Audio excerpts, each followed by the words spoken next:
All right, today we are going to deconstruct a particularly dangerous and widespread scam, the Medicare identity heist. Now, this isn't just about some annoying phone call. It's a meticulously designed system, what we're calling the Safety Net Siphon, and it's engineered to exploit one of our most vital support systems. We're going to break down exactly how it works, piece by piece.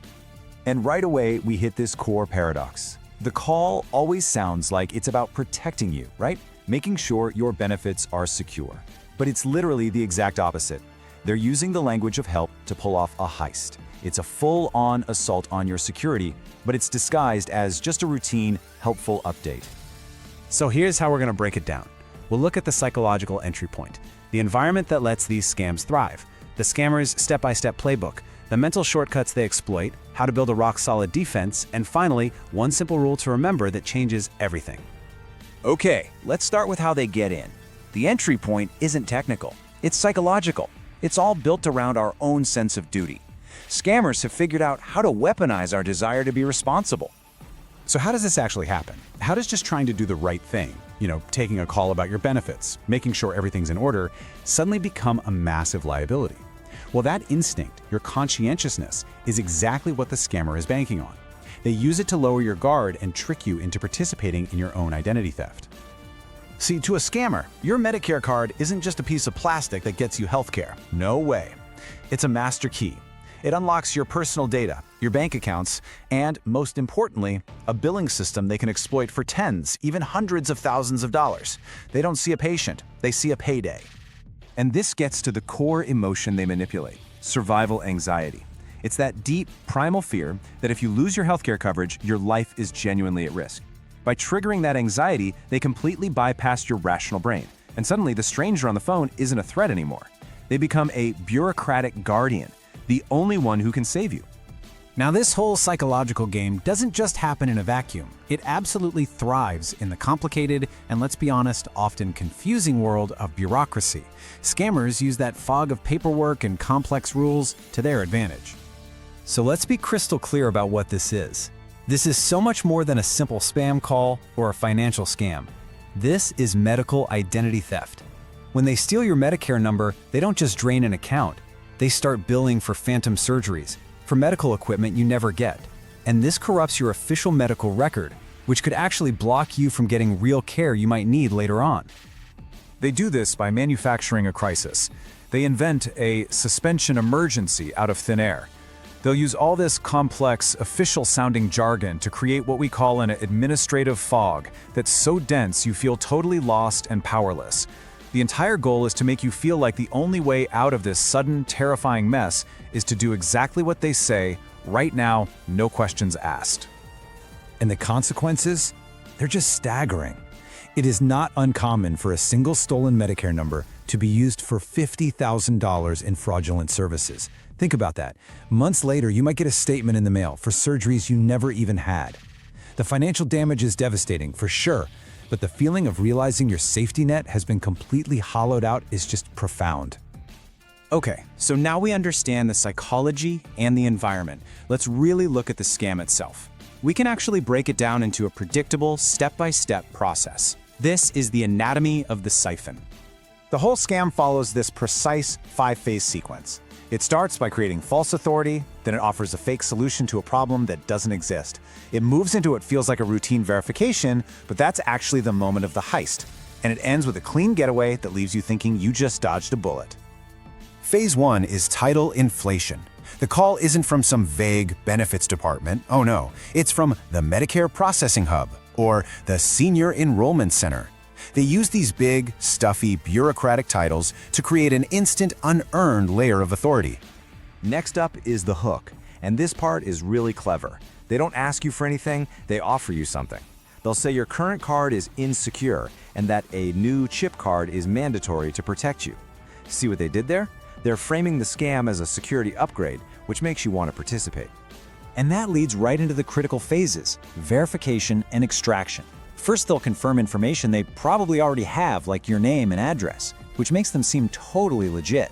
Then, once you trust them, that's the moment. They'll ask for your Medicare ID to make sure the new card goes to the right person. It feels like just one last little step. They might even ask for bank info to update the refund file. But this isn't an update. This is the extraction. You've just handed over the master key. So you have to be wondering, how can this be so effective? Why do so many smart, careful people fall for it? To get that, we need to shift from the how to the why. We have to look at the psychological levers they're pulling, specifically how they hack our deeply ingrained obedience reflex. Think about it like this. Your brain has two modes. Normally, your analytical brain is in charge. It's logical, it's slow, it's skeptical.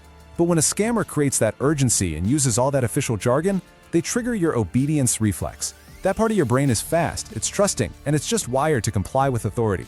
The scammer's goal is to keep you in that reflexive state so your analytical brain never gets a chance to kick in. And this whole exploit is built on a well-known cognitive shortcut called authority bias.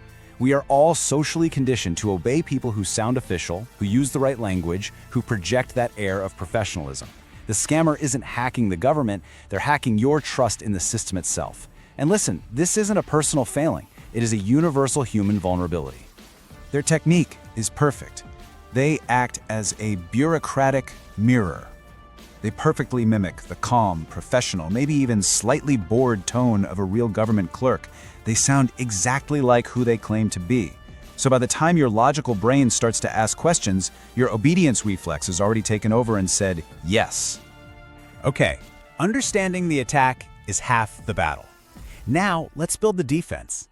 Let's talk about specific, actionable tools you can use to create an institutional firewall around your identity. All right, this is your inbound call audit. It's your checklist. First, if you get an uninvited call from someone claiming to be from Medicare, you have to assume their motive is 100% predatory, no exceptions. Second, remember that legitimate government agencies use the US mail for sensitive updates. They don't call. Third, your best move is always to hang up and call the official 1-800-Medicare number yourself. And finally, never ever share your Medicare ID with an uninvited caller, period. And here are the exact words to use. This is your bureaucratic exit script. Memorize it, practice it. I only handle Medicare updates through official mail. I am ending this call now. It's polite, it's firm, and it's non-negotiable. A real agent will understand. A scammer? Well, they'll immediately start threatening you with lost benefits, and that's your final confirmation that you're talking to a fraud. And listen, your defense doesn't just stop when you hang up the phone. You can actually go on the offensive. By reporting these calls to the Senior Medicare Patrol, or SMP, you're providing critical intelligence. You're helping investigators track these crooks and build a digital firewall that protects the entire community. Your action matters. This brings us to our final and maybe most important section. We've gone through the psychology, the tactics, the defense. Now, we're going to distill all of it down into one core principle. One unforgettable rule that is the absolute foundation of your defense. So it really boils down to this simple comparison. How does real help arrive versus how does a scam arrive? An official agency will contact you through the mail. And here's the key, they already have your data. A scammer, on the other hand, arrives on the phone, and they only want one thing, your yes. They need you to give them the data. And this is it. This is the most important takeaway. Official help arrives in the mail. Any other unsolicited contact, a call, a text, an email, asking for your personal information is an attack. So let's recap. We've deconstructed the scam of a required card update and seen how it's the entry point for the Safety Net Siphon. We've learned this system works by exploiting the psychology of authority bias, hacking our natural trust. And we've established that the ultimate protective shield is out-of-band verification, all captured in one simple, powerful mantra. Official help arrives in the mail. That is your firewall, that is your defense.